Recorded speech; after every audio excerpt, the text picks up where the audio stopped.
pergi ke pecinan membeli roti bakar ambil pulang 11 magang. Masuk pegadaian tahun 92. Selamat sore Mas Enggar. Terkait dengan pertanyaan. Assalamualaikum warahmatullahi wabarakatuh. Nah, tentunya banyak sekali masalah Antara 1,5 sampai 2 kilo. Welcome back to the Gade Podcast. Obrolan generasi emas untuk terus maju dan berkembang. Kenalin, aku Vanessa. Kali ini aku membawa episode baru dan tentunya ditemani oleh narasumber yang luar biasa. Mari kita sambut Pak Ian. Bagaimana kabarnya Pak? Alhamdulillah, Mbak Vanessa, gimana kabarnya? Baik juga Iya. Pak. Kalau boleh di-share sama sobat Gadai di rumah, Bapak posisinya di Pegadaian sekarang sebagai apa Pak? Ya, perkenalkan, nama saya Ian. Saya sebagai Kepala Bagian Risiko dan Asuransi di Kantor Wilayah Pegadaian Semarang. Ya, Baik. Kalau begitu boleh kita langsung mulai dengan pertanyaannya Pak? boleh, silakan. Oke. Pertanyaan pertama Pak. Kalau asuransi kan udah banyak orang yang tahu ya Pak.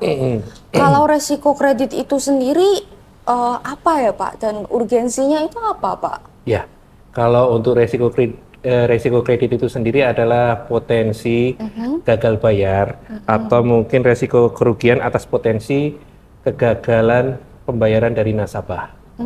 Jadi itu sangat penting ya Iya. dengan dilakukannya pengendalian kualitas kredit seperti itu. Ini karena ada prinsip hati-hati ini dalam memberi pinjaman ya Pak.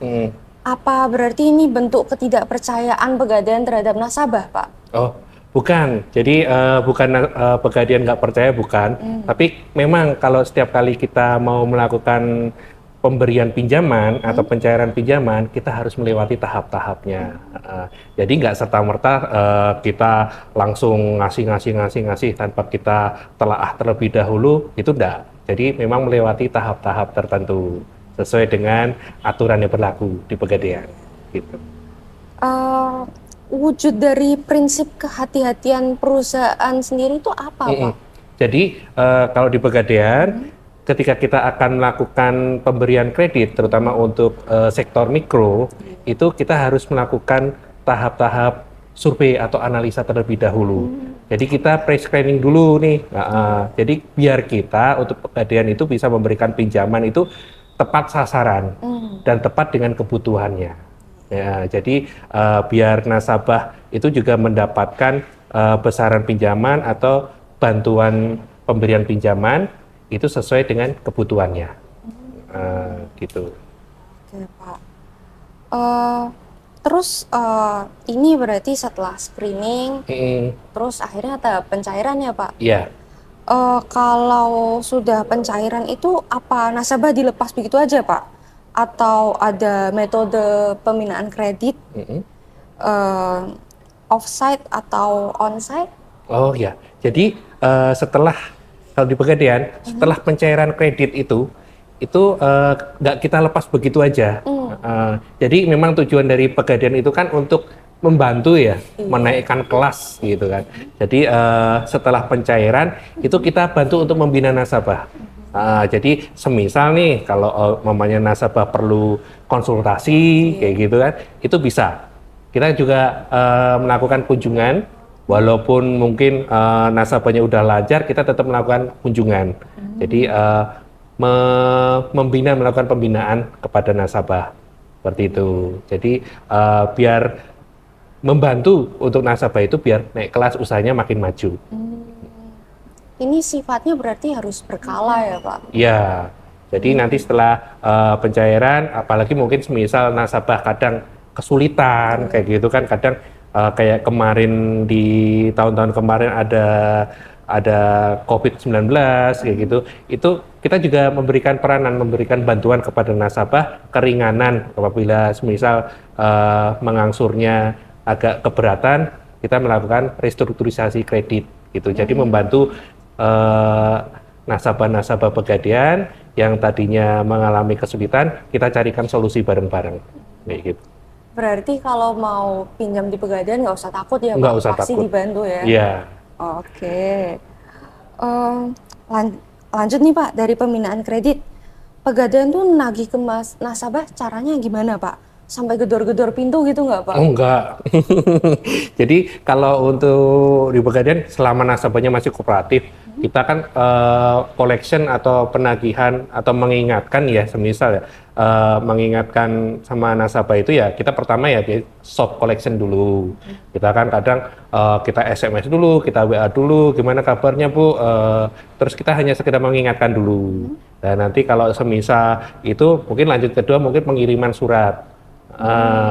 Surat pemberitahuan untuk memberitahukan untuk mengingatkan nasabah kalau angsurannya mungkin ada tunggakan yang perlu dibayar gitu. Jadi atau mungkin juga kita datangi. Nah itu tadi ketika kita datangi semisal ada kendala mungkin kita bisa duduk bareng ya, kita carikan solusinya bagaimana gitu biar sama-sama win-win solution kayak gitu. Iya. Baik Pak. Dengar-dengar nih Pegadaian ada ya kerjasama sama pihak asuransi Pak?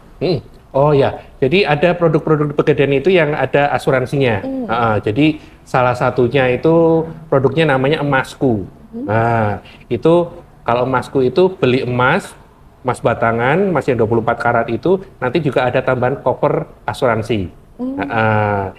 Itu asuransi sampai dengan asuransi meninggal juga ada di cover itu. Juga yang kedua itu mungkin ada yang terbaru ini untuk produk Kupedes itu ada asuransi bareng sama Prince.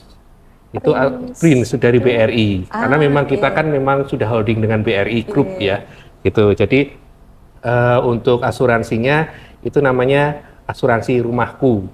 Nah, jadi apabila nanti ada kejadian di kemudian hari yang tidak mengenakan, nanti bisa dapat coveran dari asuransi ini. Gitu ya Pak. Nah yang terakhir nih Pak, sebelum kita tutup episode kali ini, mungkin ada yang Bapak mau sampaikan atau promosikan sama Sobat Gadai di rumah? Ya, jadi nanti kalau umpamanya teman-teman butuh dana, teman-teman Sobat Gadai butuh dana, jangan malu-malu kalau untuk kepegadaian. Semisal sekarang pun juga nggak usah mikir, wah kalau mamanya pengajuan harus datang nih ke kantor nih. Nah, sekarang bisa lewat portal, portalnya P4 atau langsung aja akses di pinjaman.pegadaian.go.id. Nah, nanti di situ akan diarahkan mau pinjem, mau butuh modal usaha untuk apa.